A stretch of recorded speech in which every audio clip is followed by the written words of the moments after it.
ശ്രീ വത്സൻ തില്ലങ്കേരി, ഇപ്പോൾ ഉല്ലാസ് ബാബു പറഞ്ഞു വെച്ച ആ അവസാന പോയിന്റിലേക്ക് വരികയാണെങ്കിൽ, സന്നിധാനത്ത് നിന്ന് ലഭിക്കുന്ന ചെറിയൊരു വസ്തുവിനായാലും അതിന് വലിയൊരു മൂല്യമുണ്ട്. അതുകൊണ്ട് തന്നെ ഈ പാളികൾ ഉരുക്കി സ്വർണ്ണമാക്കാനുള്ള സാധ്യത ഈ കച്ചവട താല്പര്യം മുൻനിർത്തി മുന്നോട്ട് പോകുന്ന ഒരു ലോബിയെ സംബന്ധിച്ച് അത്തരത്തിൽ ഒരു സാധ്യത വളരെ കുറവാണ്. പക്ഷേ ഇത് ഒരു പൗരാണിക മൂല്യം അല്ലെങ്കിൽ അതിനൊരു ഭക്തിയുടേതായ ഒരു മൂല്യം ഉണ്ട് എന്നത് കണക്കാക്കുമ്പോൾ ഇത് ഏതെങ്കിലും ഒരിടത്തേക്ക് ഇത് കടത്തിക്കൊണ്ടുപോകാനുള്ള സാധ്യതയില്ലേ? ഇത് രാജ്യത്തിനകത്തോ അല്ലെങ്കിൽ രാജ്യത്തിന് പുറത്തേക്കോ തന്നെ ഒരു പക്ഷേ കടത്തിക്കൊണ്ടുപോകാൻ സാധ്യതയില്ലേ? അങ്ങനെ ഈ പൗരാണിക സ്വത്തുക്കളൊക്കെ, ഈ ആത്മീയ ചൈതന്യമുള്ള അമൂല്യ വസ്തുക്കളൊക്കെ ഇങ്ങനെ കടത്തിക്കൊണ്ടുപോയി അന്താരാഷ്ട്ര മാർക്കറ്റിൽ കോടികൾ വിലമതിക്കുന്ന, ലേലത്തിനൊക്കെ വെക്കുന്ന, അങ്ങനെ വിൽക്കുന്ന വലിയൊരു റാക്കറ്റ് തന്നെ പ്രവർത്തിക്കുന്നുണ്ട്. ഒരു പക്ഷേ അത്തരമൊരു റാക്കറ്റ് ശബരിമല കേന്ദ്രീകരിച്ച് ഉണ്ടായിട്ടില്ല എന്ന് നമുക്ക് പറയാൻ കഴിയുമോ? ഒരു കേന്ദ്ര ഏജൻസിയുടെ അന്വേഷണത്തിലൂടെ മാത്രമേ ഇത്തരം കാര്യങ്ങൾ വ്യക്തമാവുകയുള്ളൂ. സംസ്ഥാന ഗവൺമെൻറ് ഇപ്പോൾ അന്വേഷണം ഏൽപ്പിച്ചിരിക്കുന്നത് കള്ളന് കഞ്ഞി വെച്ച് കൊടുക്കുന്ന ആളെ തന്നെ ഏൽപ്പിച്ചുകൊണ്ട് യാതൊരു കാര്യമില്ല. അതിലേക്ക് വരുന്നതിന് മുമ്പ് ഞാനൊരു കാര്യം സൂചിപ്പിക്കാനുള്ള, നേരത്തെ സാറ് പറഞ്ഞ ഒരു സിനിമ എടുത്തതിൻ്റെ പേരിൽ ഒരു ദേവസ്വം ബോർഡ് പ്രസിഡൻറ്റിൻ്റെ പേരിൽ കേസുണ്ടായെന്ന് പറഞ്ഞു. അതെ, ഇവിടെ ഒരു സിനിമ 1992 ഇറങ്ങിയൊരു സിനിമയുണ്ട്. ആ സിനിമ അത് ടി ദാമോദരൻ സാറ് തിരക്കഥ എഴുതിയിട്ട് പ്രിയദർശൻ സാർ സംവിധാനം ചെയ്തൊരു സിനിമയാണ്. അദ്വൈതം എന്നാണ് ആ സിനിമയുടെ പേര്. ആ സിനിമയിൽ ആ സിനിമ കണ്ടിട്ടാണോ ഇപ്പോഴത്തെ ഈ ദേവസ്വംകാർ ഈ അമ്പലക്കൊള്ള നടത്താൻ പഠിച്ചത്, അഥവാ അന്ന് മുതലേ നടക്കുന്ന അമ്പലക്കൊള്ള കണ്ടിട്ട് ആണോ ദാമോദരൻ സാർ ആ തിരക്കഥ എഴുതിയത് എന്നുള്ളത് സംശയമുള്ളൂ. അതിൽ പറയുന്നുണ്ട്, പാർട്ടി സെക്രട്ടറി, ഇടതുപക്ഷക്കാരനായ പാർട്ടി സെക്രട്ടറി അന്ന് ദേവസ്വം ബോർഡ് പ്രസിഡൻറ്റിനോട് പറയുന്നൊരു ഡയലോഗുണ്ട്. ആ ഡയലോഗിൽ പറയുന്നത്, ഈ ലോകത്തുള്ള സമ്പത്ത് മുഴുവനും ദൈവത്തിൻ്റെതാണ്. അപ്പോൾ ദൈവത്തിന് പ്രത്യേക സ്വത്തും സമ്പത്തൊന്നും ആവശ്യമില്ല. അതുകൊണ്ട് തന്നെ ദൈവത്തിൻ്റെ കീഴിലുള്ള സമ്പത്ത് നമുക്ക് എടുക്കാവുന്നതാണ്. പക്ഷേ നേരിട്ട് അത് എടുക്കാൻ പാടില്ല. അത് വളരെ ബുദ്ധി ഉപയോഗിച്ച് എടുക്കണം. മറ്റുള്ളവരുടെ കണ്ണ് കെട്ടിയിട്ട് അവരറിയാതെ വേണം ഇത് കടത്തിക്കൊണ്ടുപോകാൻ എന്നാണ് പാർട്ടി സെക്രട്ടറി ദേവസ്വം ബോർഡ് പ്രസിഡന്റിനോട് പറയുന്നത്. അതിൽ കുതിരോട്ടം പപ്പുവിൻ്റെ ഒരു കഥാപാത്രമുണ്ട്. ആ കഥാപാത്രം പറയുന്ന ഒരു നിഷ്കളങ്കമെന്ന് തോന്നാവുന്ന ഒരു ഡയലോഗുണ്ട്. ഈ ദേവസ്വം ബോർഡ് അംഗമായാൽ കാശ് വല്ലതും തടയോ എന്നൊരു ചോദ്യമാണ്. 92 ഈ സംഭവം നടക്കുന്നത്, ഈ സിനിമ ഇറങ്ങുന്നത്. അതായത് ആ സിനിമയിൽ പറയുന്ന കാര്യം, അന്ന് ചില ആളുകൾ അതൊരു തമാശയാണ്, അല്ലെങ്കിൽ അതൊരു സിനിമ മാത്രമാണ്, അതൊരു കഥ മാത്രമാണ്, തിരക്കഥ മാത്രമാണ് എന്ന് പറഞ്ഞ് അതിനെ അന്ന് അങ്ങനെയാണ് കണ്ടതെങ്കിൽ, ആ സിനിമയിൽ പറഞ്ഞ കാര്യങ്ങളൊക്കെ അക്ഷരം പ്രതി ശരിയാണ് എന്ന് വരുന്ന രീതിയിലാണല്ലോ ഈ സമയത്ത് കാര്യങ്ങളൊക്കെ നടക്കുന്നത്. ഞാൻ ഒരൊറ്റ ഉദാഹരണം പറയാം. ഇവിടെ ഉദ്യോഗസ്ഥന്മാരും അതുപോലെ തന്നെ നേതാക്കന്മാരും പാർട്ടിയും ഗവൺമെൻറ്റുമെല്ലാം ഈ കാര്യത്തിൽ എങ്ങനെയാണ് ബന്ധപ്പെട്ട് എന്നതിനെക്കുറിച്ച് ശബരിമലയിൽ നിന്ന് മാറിയിട്ട് നമുക്കൊരു സംഭവം പറയാം. ഇവിടെ തിരുവനന്തപുരത്ത് തന്നെ തിരുവിതാംകൂർ ദേവസ്വം ബോർഡിൻ്റെ കീഴിലെ ഒരു രണ്ടാമത്തെ വരുമാനമുള്ള ക്ഷേത്രം എന്ന് പറയാവുന്ന തിരുവല്ലം ക്ഷേത്രമുണ്ട്. അവിടെ നടക്കുന്നത് പിതൃകർമ്മ കൊള്ളയാണ് അവിടെ നടക്കുന്നത്. അവിടെ പിതൃകർമ്മത്തിന് ഏറ്റവും പ്രധാനപ്പെട്ട ഒരു ക്ഷേത്രമാണ് തിരുവല്ലം ക്ഷേത്രം എന്ന് പറയുന്നത്. അവിടെ എന്താ നടക്കുന്നതെന്ന് വെച്ചാൽ, അവിടെ ഇത് ഞാൻ വിജിലൻസ് അധികൃതർ കണ്ടെത്തിയ അന്വേഷണത്തിലൂടെ കണ്ടെത്തിയ കാര്യമാണ് പറയുന്നത്. അവിടെയുള്ള AO ഒക്കെ 1 കോടി രൂപയിലധികമാണ് വരുമാനം.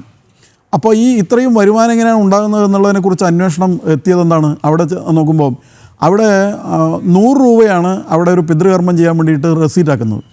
അതിൽ ഒരു 25 രൂപയാണ് അതിന് ചിലവാവുക. 75 രൂപ അവിടെ തന്നെ ഭക്തനെ കൊള്ളയടിച്ചു. പക്ഷേ അതിൽ വേറെ കാര്യമുണ്ട്.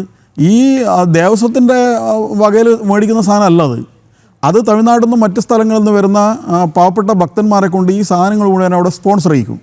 അങ്ങനെ സ്പോൺസർ ചെയ്യിച്ചിട്ട് ദേവസ്വം പണം കൊടുത്ത് വാങ്ങുന്നതല്ല, സ്പോൺസർ ചെയ്യിച്ച സാധനങ്ങളാണ് 100 രൂപയ്ക്ക് ഇവർക്ക് ഭക്തന്മാർക്ക് കൊടുക്കുന്നത്. അല്ലെങ്കിൽ അവർ കർമ്മം ചെയ്യാൻ വരുന്നവർക്ക് കൊടുക്കും. അവർ പിതൃകർമ്മം ചെയ്യുന്നു. പിതൃകർമ്മം ചെയ്തതിന് ശേഷം ഈ കിട്ടുന്ന പണം, ആ പണം അവരെന്താണ് ചെയ്യുന്നത്, അവർ 500 പേര് ചെയ്തു അല്ല 600 പേര് ചെയ്തു എന്നുള്ളത് അവർ ആളുകളുടെ എണ്ണം കൂട്ടിയിട്ട് ഒരു ഇരട്ടിയൊക്കെ ആക്കിയിട്ടാണ് കണക്ക് എഴുതുന്നതെന്നാണ് കണ്ടെത്തിയത്. അങ്ങനെ കണ്ടെത്തിയിട്ട് ഏറ്റവും അവസാനം ഉണ്ടായ സംഭവം എന്ന് വെച്ചാൽ, അവിടെ ദേവസ്വം ബോർഡും അതുപോലെ തന്നെ ഈ ഉദ്യോഗസ്ഥന്മാരും തമ്മിൽ ഒരു ധാരണയെത്തി, നിങ്ങൾക്ക് കോടിക്കണക്കിന് രൂപ കിട്ടുന്നതല്ലേ, അതിൻ്റെ ഒരു 25% ദേവസ്വം ബോർഡ് തരണമെന്ന്. അങ്ങനെ ഉദ്യോഗസ്ഥന്മാർ സമ്മതിച്ചു. അങ്ങനെ കുറേ വർഷങ്ങളായിട്ട് ഈ കാര്യങ്ങൾ നടന്നു വരുന്നു എന്നാണ് അവിടെ അന്വേഷണ സംഘം കണ്ടെത്തിയത്. ആ കണ്ടെത്തിയിട്ട് ഉദ്യോഗസ്ഥന്മാരോട് ചോദിക്കുമ്പോൾ അവർ പറഞ്ഞ കാര്യം വളരെ വിചിത്രമാണ്. അവർ പറഞ്ഞത്, ഇവിടെ ഈ പോസ്റ്റ് കിട്ടാൻ വേണ്ടിയിട്ട് 50 ലക്ഷം 60 ലക്ഷം ഉറുപ്പ്യ കൊടുത്തിട്ടാണ് ഈ പോസ്റ്റ് കിട്ടുന്നതാണ്. ആർക്കാണ് കൊടുക്കുന്നത്? പാർട്ടിക്കും ദേവസ്വം ബോർഡിനും ഒക്കെയാണ് ഇത് കൊടുക്കുന്നത്. അങ്ങനെ കൊടുത്തിട്ടാണ് ഈ പോസ്റ്റ് കിട്ടുന്നത്. ഇതുപോലെ പ്രധാനപ്പെട്ട ക്ഷേത്രങ്ങളിലെ AO ആകാനൊക്കെ വലിയ കോടികളൊക്കെ കൊടുക്കുന്നത്, ലക്ഷങ്ങളാണ് മറിയുന്നത്. അവർക്ക് അങ്ങനെ കൊടുക്കുന്ന ഒരു പോസ്റ്റിന് വേണ്ടിയത്.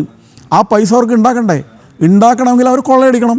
ആ കൊള്ളയടിച്ച പണം, ആ പണം വീതിച്ചെടുക്കുകയാണ് ചെയ്യുന്നത്. ഇതുപോലെ നിരവധി ക്ഷേത്രങ്ങൾ കാര്യങ്ങൾ നടക്കുകയാണ്. അപ്പോൾ ഇതൊന്നും ആരും അറിയില്ല എന്നാണോ? ഇതൊക്കെ അന്വേഷണത്തിലൂടെ വെളിപ്പെട്ട കാര്യമാണല്ലോ.